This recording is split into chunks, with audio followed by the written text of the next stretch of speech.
لله رب العالمين والصلاة والسلام على سيد الأنبياء والمرسلين أما بعد فأعوذ بالله من الشيطان الرجيم بسم الله الرحمن الرحيم قل تعالوا أتل ما حرم ربكم عليكم ألا تشركوا به شيئا وبالوالدين إحسانا ولا تقتلوا أولادكم من إملاق ونحن نرزقكم وإياهم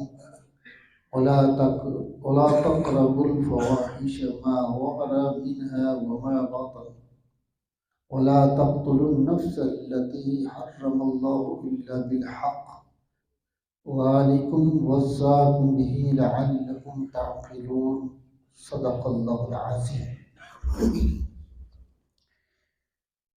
پہلے اللہ جل مجدہ نے یہ بیان فرمایا کہ یہ لوگوں نے خود اپنے پاس سے کفار نے اپنی طرف سے اپنے اوپر چیزوں کو حرام کر دیا تھا۔ اللہ ان کا بیان فرمایا وہ جو ہیں آج اللہ تعالیٰ اپنے محبوب سے مخاطب ہے۔ محبوب یہ خود اپنی طرف سے لوگوں کو بہکا رہے ہیں اور اپنے حرام و حلال کا اپنا انہوں نے پیمانہ رکھا ہوا ہے۔ انہیں بتاؤ میرے رب کا پیمانہ نہیں ہے۔ قل فرما دیے تعالو آ جاؤ اتلو ما حرم ربکم علیکم، میں تمہیں پڑھ کے سناتا ہوں اللہ نے تم پہ کیا حرام کیا ہے۔ سبحان اللہ۔ یعنی معیار تو یہ ہے کہ معیار تو حلال و حرام کی وہی ہے نا، اللہ کی کتاب ہے، تو ان کے پاس تو کوئی وہی نہیں آئی۔ اللہ نے ان پر ان چیزوں کو انہوں نے اپنے اوپر حرام قرار دیا ہے، وہ ان پر حرام تو نہیں ہے۔ محبوب آپ انہیں روشنی دیں، آپ فرمائیں کہ حرام کیا ہے۔ تو اللہ کے محبوب فرمان تعالو آ جاؤ اتلو ما حرم ربکم علیکم، میں تمہیں پڑھ کر بتا دیتا ہوں کہ اللہ نے تم پر کیا کیا چیز حرام فرمائی ہے۔ اس میں سب سے پہلے ارشاد فرمایا کہ اللہ تشرکوا بہ شیئا، اللہ کے ساتھ کسی کو شریک نہ ٹھہراؤ۔ اللہ کے ساتھ کسی کو شریک ٹھہرانا یہ کیا ہے؟ یہ حرام ہے۔ یہ کیا ہے؟ حرام۔ اللہ کے ساتھ کسی کو شریک ٹھہرانا یہ کیا ہے؟ حرام ہے۔ اور فرمایا سب سے پہلے تو یہ حرام ہے، ٹھیک ہے نا جی۔ اور دوسرے جگہ فرمایا وبالوالدین احسانا، اور اپنے والدین کے ساتھ احسان کرو۔ یہ لفظ بڑا خوبصورت اللہ نے احسان کا لفظ استعمال کیا ہے کہ نیکی کرنی ہے۔ اب جس میں نیکی نہیں ہے وہ عمل اپنے والدین کے ساتھ آپ معاملہ نہیں کر سکتے، وہ معاملہ نہیں کر سکتے۔ قرآن مجید فرقان حمید میں بنی اسرائیل کی جو آیہ کریمہ ہے اس میں بڑے خوبصورت لفظ ہیں والدین کے حقوق میں۔ بالوالدین احسانا، وہاں بھی احسان کا لفظ استعمال ہوا ہے۔ فرما اما یبلغن عندک الکبر احدہما او کلاہما، کہ اپنے والدین کے ساتھ احسان کرو اور جب وہ کبر کی عمر کو پہنچے، بڑھاپے کو پہنچ جائے، ہاں جی، اس عمر کو پہنچے، احدہما ان دونوں میں سے ایک، او کلاہما یا دونوں ہی ہیں، یہ جب بڑھاپے کی عمر کو پہنچ جائیں فلا تقل لہما اف، ان کو اف تک نہیں کہنا ہے۔ جب بڑھاپے کو پہنچ جائیں تو اف تک نہیں کہنا ہے۔ اب کیا مطلب کہ جوانی میں اف کہہ لو، اس کا یہ معنی نہیں ہے۔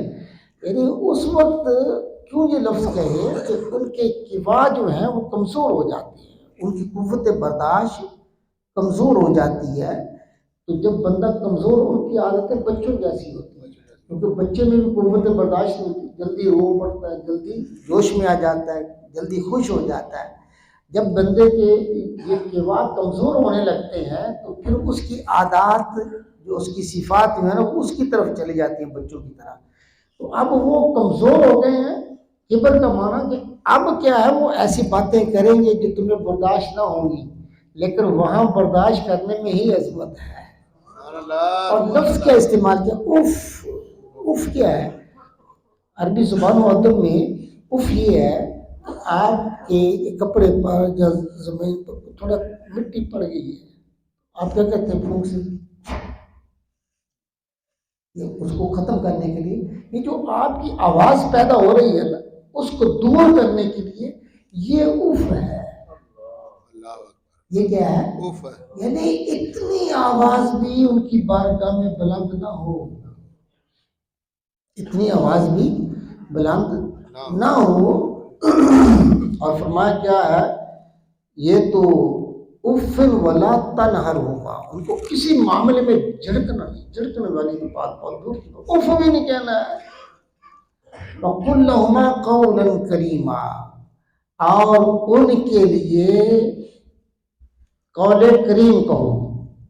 قول اب یہ ہوتا ہے جب ترجمہ کرتے ہیں نا تو ترجمے میں وہ حسن واقع نہیں رہتا. یہ میری بات یاد رکھیے، جو اثر زبان کا حسن ہوتا ہے نا وہ جب آپ ترجمے دوسری زبان میں لے کے جائیں گے وہ حسن باقی نہیں رہتا ہے اس میں، کیونکہ ایک خاص لفظ ہوتے ہیں ہر زبان کے اور اس کا ایک اپنا مزہ ہوتا ہے.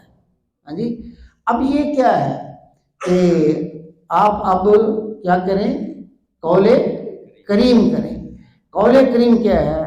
ہر وہ، یہ میری بات یاد ہے، آپ کا لہجہ، آپ کا قول جس میں ادب غالب رہے گا، جس میں ادب غالب رہے گا وہ قول کریم ہوگا.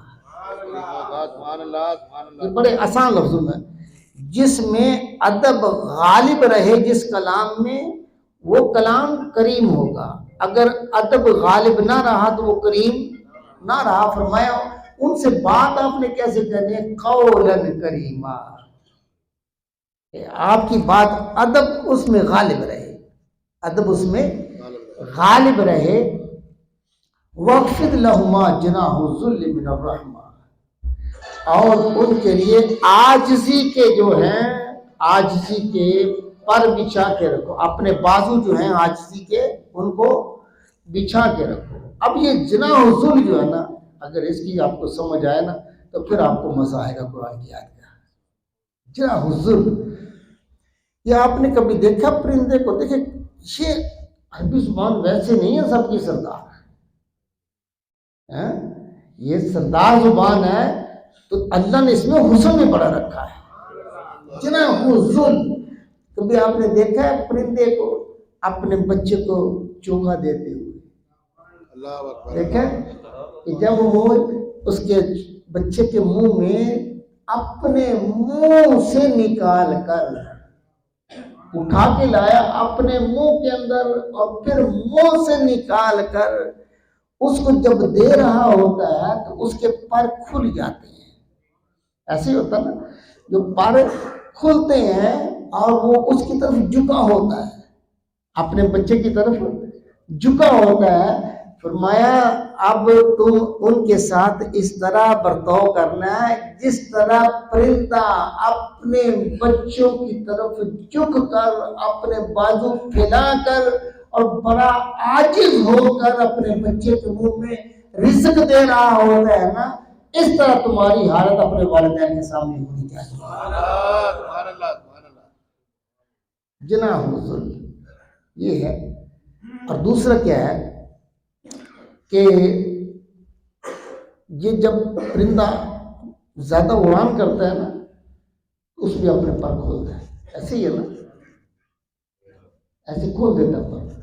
اور جب وہ پھر بلندی سے نیچے کی طرف آتا ہے تو پھر آہستہ آہستہ اپنے عاجزی کی طرف نیچے اپنے وہ نہ وہ سپیٹتا چلا جاتا ہے، سپیٹتا چلا جاتا ہے کہ جس طرح وہ بلندی سے عاجزی کی طرف نیچے آ رہا ہے اور اپنے جو پر ہیں ان کو سکیڑ رہا ہے، ان کو حرکت نہیں دیتا، حرکت نہیں دیتا ہے. تمہاری والدین کے ساتھ اور اس کے سامنے تمہاری حالت ایسے ہی ہونی چاہیے۔ اور ایک کیا ہے کہ تم ذل کہتے ہیں ذلت کو، عاجزی کو، انکساری کو، تم اپنے والدین کے ساتھ جتنی بھی ذلت کا اظہار کرو گے، اپنی ذات کو جتنا بھی ان کے سامنے جھکا دو گے اور اپنی ذلت کی زندگی تک، یعنی بالکل اپنے آپ کو مار دو گے نا ان کے سامنے، اللہ اتنی ہی تمہیں بلندیاں عطا فرمائے گا۔ سبحان اللہ، نعرہ تکبیر، اللہ اکبر، نعرہ رسالت، یا سبحان اللہ، نعرہ حیدری، نعرہ غوثیہ، یا سبحان وَقُلْ رَبِّ ارْحَمْهُمَا كَمَا رَبَّيَانِي صَغِيرًا، اور فرمایا ان کے ساتھ بات کیا کرو، دعا ان کے لیے کیا کرو، اے باری تعالیٰ ان دونوں پر رحم فرما دے، اے باری تعالیٰ رب ارحمہما، ان دونوں کو جنہوں نے میری تربیت کی ہے نا، ان پہ رحم فرما، کما ربیانی صغیرا، جس طرح یہ رحم کر کے میری تربیت کرتے رہے ہیں، میری پرورش کرتے رہے ہیں، اسی طرح تم ان پہ رحم فرما، کیونکہ والدین کے لیے دعا کرنے سے اللہ تعالیٰ بچوں کو عظمتیں عطا فرماتا ہے۔ اور حضور نے ارشاد فرمایا کہ جو والدین کے لیے دعا کرتا ہے نا، اللہ تعالیٰ اس کے رزق میں برکتیں عطا فرماتا ہے۔ ایک حدیث کا مفہوم ہے کہ حضور نے ارشاد فرمایا، حضور کی بارگاہ میں ایک شخص آیا نا، اللہ اکبر، عرض کریں یا رسول اللہ، میرے والد نے مجھے بڑا تنگ کیا ہے،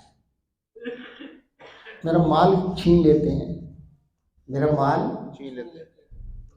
کملی والے آقا علیہ الصلوۃ والسلام جو آگے سے جو نے ارشاد فرمایا نا، اس پہ ذرا غور فرمانی ہے آپ۔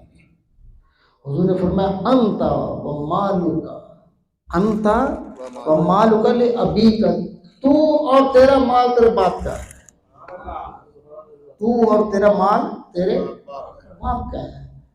اور اگر والدین کے ساتھ کوئی ایسی بات ہو گئی ہے، اب بندہ پچھتاتا ہے، اب فوت بھی ہو گیا ہے، معافی بھی نہیں مانگ سکتا، کیا کرے؟ اب کیا ہے، یہ اسلام کا حسن ہے، کسی کو محروم نہیں چھوڑتا ہے۔ تو میں ان کی کثرت سے ان کے لیے صدقہ کروں، ان کے لیے بخشش کی دعا کروں۔ جب آپ بخشش کی دعا مسلسل ان کے لیے کرتے رہتے ہیں، اللہ تعالیٰ تمہیں نافرمانوں کی لسٹ سے نکال کر فرما برداروں میں شامل فرما دیتا ہے، والدین کے فرما برداروں میں شامل فرما دیتا ہے۔ تو اگر کوئی ایسی غلطی ہو گئی ہے، اب ممکن نہیں ہے وہ قبروں میں چلے گئے ہیں، تو کبھی کبھی ان کی قبر کی زیارت کے لیے جایا کرو، اور ان کے لیے صدقہ، خیرات، قرآن مجید کی تلاوت، نیکیاں، ہر نمازیں پڑھو۔ نماز بہترین دعا ہے والدین کے لیے۔ اب وہاں ہر نماز میں آپ کتنی دفعہ اتحیات میں بیٹھتے ہیں اور کیا کہتے ہیں، رب اجعلنی مقیم الصلاۃ ومن ذریتی ربنا وتقبل دعا ربنا اغفر لی ولوالدی، کرتے ہیں دعا۔ تو پھر دعا جو نماز میں کی جائے، ارادہ تو نہیں کرتا نا، کیوں جی؟ تو اللہ تعالیٰ اس کے فیض و برکات کو عطا فرمائے گا۔ تو یہ ہے، اللہ تعالیٰ نے ارشاد فرمایا کہ یہ جو والدین ہیں، والدین کے ساتھ احترام والا برتاؤ کرو۔ وَلَا تَقْتُلُوا أَوْلَادَكُم مِّنْ إِمْلَاقٍ، اور تم جو ہے نا بھوک کی ڈر سے، رزق کی کمی کی وجہ سے اپنی اولاد کو قتل نہ کرو، اپنی اولاد کو قتل نہ کرو۔ اللہ فرماتا ہے وَلَا تَقْتُلُوا أَوْلَادَكُمْ خَشْيَةَ إِمْلَاقٍ نَحْنُ نَرْزُقُهُمْ وَإِيَّاكُمْ۔ قرآن مجید میں دوسری جگہ اللہ ارشاد فرماتے ہیں اپنی اولادوں کو بھوک کی وجہ سے قتل نہ کرو، آپ کو بھی ہم رزق دے رہے ہیں، انہیں بھی ہم رزق دیتے ہیں، ہم ان کو رزق دیتے ہیں۔ اب یہ قتل میں ہر وہ عمل جس سے یہ نہیں ہے کہ اولاد، وہ جو جاہل تھے نا، وہ تو بچہ پیدا ہوتا قتل کر دیتے تھے، بچیوں کو زندہ درگور کر دیتے تھے، ان کا یہ عمل تھا۔ تو یہ نہیں ہے، اب جدید دور کے اندر جتنے بھی ایسے جو ہے نا وہ معاملات ہیں، جیسے منصوبہ بندی کے معاملات ہیں، آن لائن منصوبہ بندی کے، ان میں ہر وہ معاملہ ناجائز ہوگا جس میں کوئی طبی وجہ نہ ہو، جس میں کوئی میڈیکل کی وجہ نہ ہو، یعنی اس بیوی کو جان کا خطرہ ہے، اس کے مرض کے بڑھ جانے کا خطرہ ہے، ان حالات میں منصوبہ بندی کی اجازت علماء نے دی ہے، ورنہ کسی معاملے میں اجازت نہیں ہے۔ جو ایسا کرے گا وہ انتہائی گناہ گار ہے۔ وَلَا تَقْتُلُوا أَوْلَادَكُمْ، فرمایا نہ اولاد کو قتل کرو، خشیت املاق، یہ رزق کے معاملے اللہ کے سپرد ہیں، تمہارے سپرد نہیں ہے۔ ہاں جی، وہ بھی تو ہے نا جو چھوٹے رہ جاتے ہیں، والدین نہیں ہوتے، والدین، لیکن اللہ تعالیٰ کی بارگاہ سے انہیں رزق ملتا ہے کہ نہیں ملتا؟ ہاں اللہ، میری والدہ بہت ہوگی نا، میں آپ کو واقعہ سناؤں گا۔ تو میرے تایا جی تھے، تو وہ میرے پاس اس طرح بیٹھے ہوئے فاتحہ پر، تو میری آنکھوں میں نا بس آنسو آ گئے، میں رونے لگا، تو اس نے مجھے اس طرح سے، تجھے بڑا رونا آتا ہے، تجھے پالا پڑھایا جوان کیا شادیاں کی، تو میں بھی تو دیکھنا، مجھے پتہ نہیں والدین ہوتے کیا ہیں۔ وہ انڈیا کے اندر نا ایک بڑی بیماری پڑی تھی جس سے خاندان تباہ ہو گئے تھے، تو وہ دو چھوٹے چھوٹے تھے بالکل ماں کی گود میں، تو ایک بہن تھی ایک اور بچے تھے سر، تو قبلہ پردادا ہی رہ رہا ہوں، ان کو اٹھا کر اپنے گھر لے آئے، ان کو پالا، پالنے کے بعد ان کی شادیاں بھی کی، ہاں جی، شادیاں کرنے کے بعد اللہ تعالیٰ نے ان کی زمین تھی ہم سے زیادہ، ان کی بھی حفاظت کی، اور پھر زمینیں بھی ان کے حوالے کی، یہ چیزیں ہیں۔ تو اللہ تعالیٰ یتیم کی پرورش کرنے میں اللہ برکتیں عطا فرماتا ہے۔ تو وہ فرماتے یہ دیکھو، تو میں آپ کو اگلی بات جو بتا رہا ہوں کہ ماں کتنی عظیم شے ہے، یقین جانیے جب اس کے نزا کا عالم تھا، میں اس کے قریب گیا تو اس کے منہ سے پھر بھی نکل اے ماں، آئے ماں، میری جسم کے اندر رونگٹے کھڑے ہو گئے، دیکھو یار اس بندے نے ماں کو دیکھا بھی نہیں ہے، اس کی شفقت نہیں دیکھی، آخری لفظ پھر بھی ہے اے میری ماں، اے میری ماں۔ تو ماں یہ ہے نا، یہ اولاد، فرمایا بالوالدین احسانہ، اور اپنی والدین کے ساتھ احسان کرو، اور اپنی اولاد کو قتل نہ کرو، نحن نرزقکم وإیاہم، ہم تمہیں جو ہے نا وہ رزق دے رہے ہیں اور انہیں بھی ہم۔ ولا تقربوا الفواحش، اور فواحش کے جو برے کام ہیں، برائی کے، ان کے پاس نہ جاؤ، ان کے پاس نہ جاؤ، ما ظہر منہا، وہ ظاہری ہوں، وہ ما باطنہ یا پوشیدہ ہوں، ان کے پاس نہیں جانا ہے۔ یہ جو فواحش کیا ہیں، یہ بات یاد رکھیں، فواحش کیا ہے؟ کسی برے عمل کا کرنا اور پھر اس پر استقامت کر لینا، جس کو شریعت اجازت نہیں دیتی، وہ آپ کا قول ہے، وہ فواحش میں آئے گا، وہ آپ کا دوسرا کوئی عمل ہے وہ فواحش میں آ جائے گا۔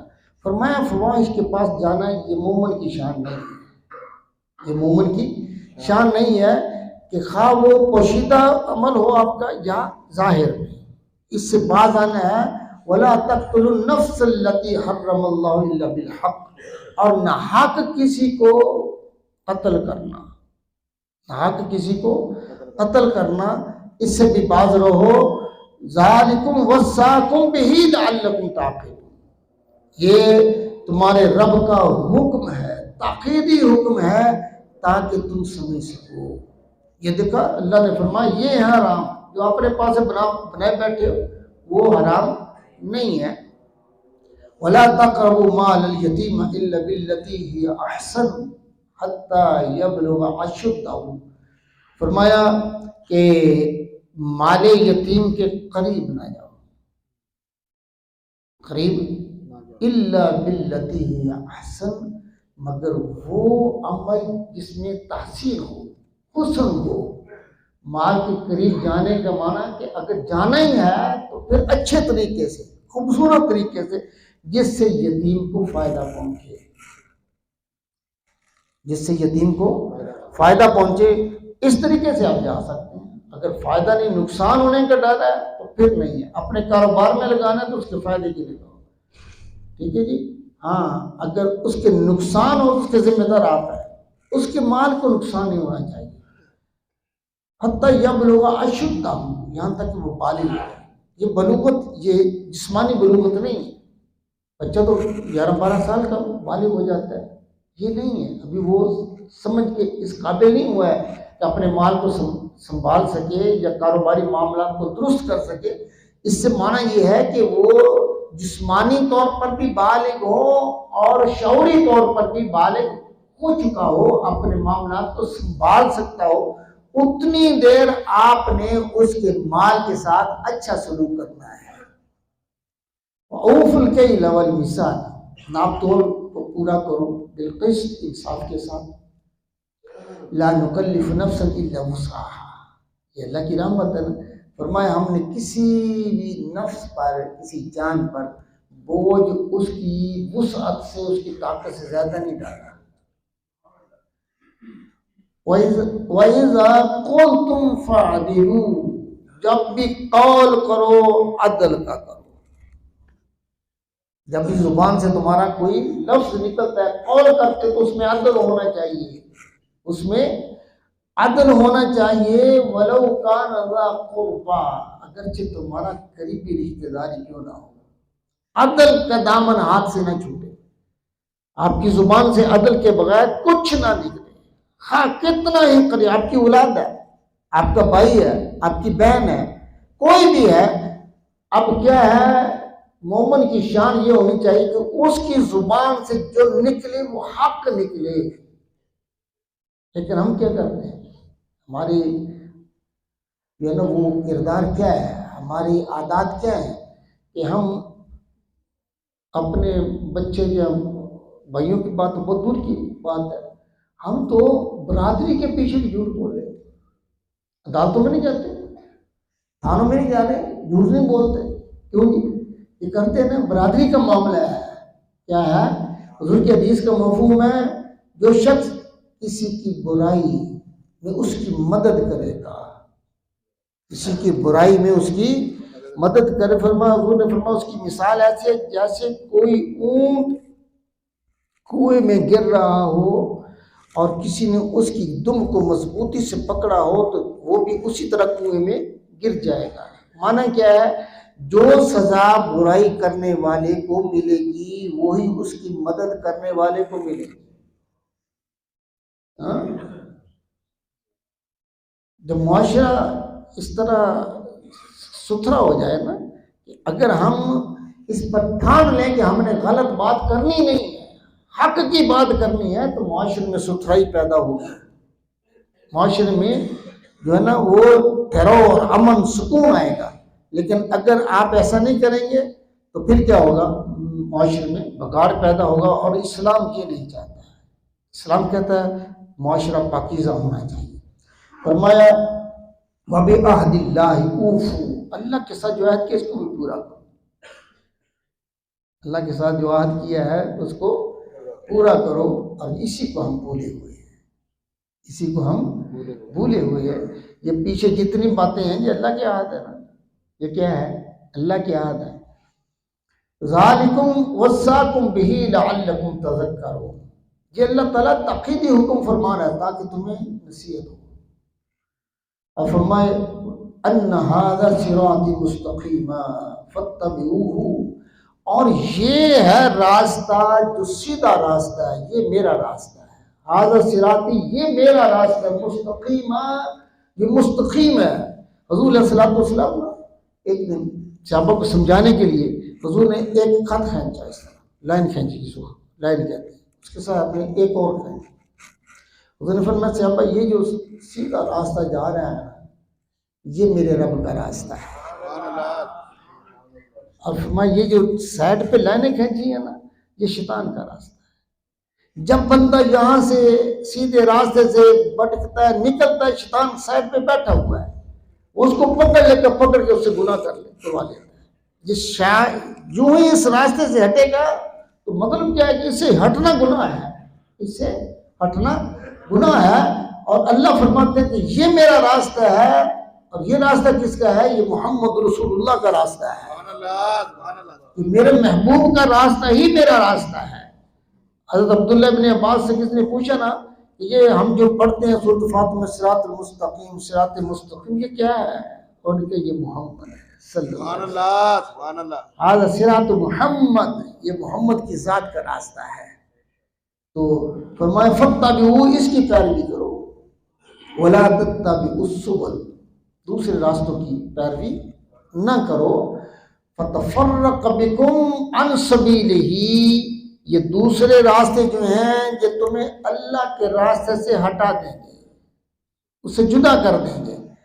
لیکن اللہ کے راستے سے جدا ہونا یہ مومن کی شان نہیں ہے۔ مومن اللہ کے راستے پہ قائم رہتا ہے، دائم رہتا ہے، اسے چمتا رہتا ہے، اور یہ صراط مستقیم ہی اس کا عشق ہوتا ہے۔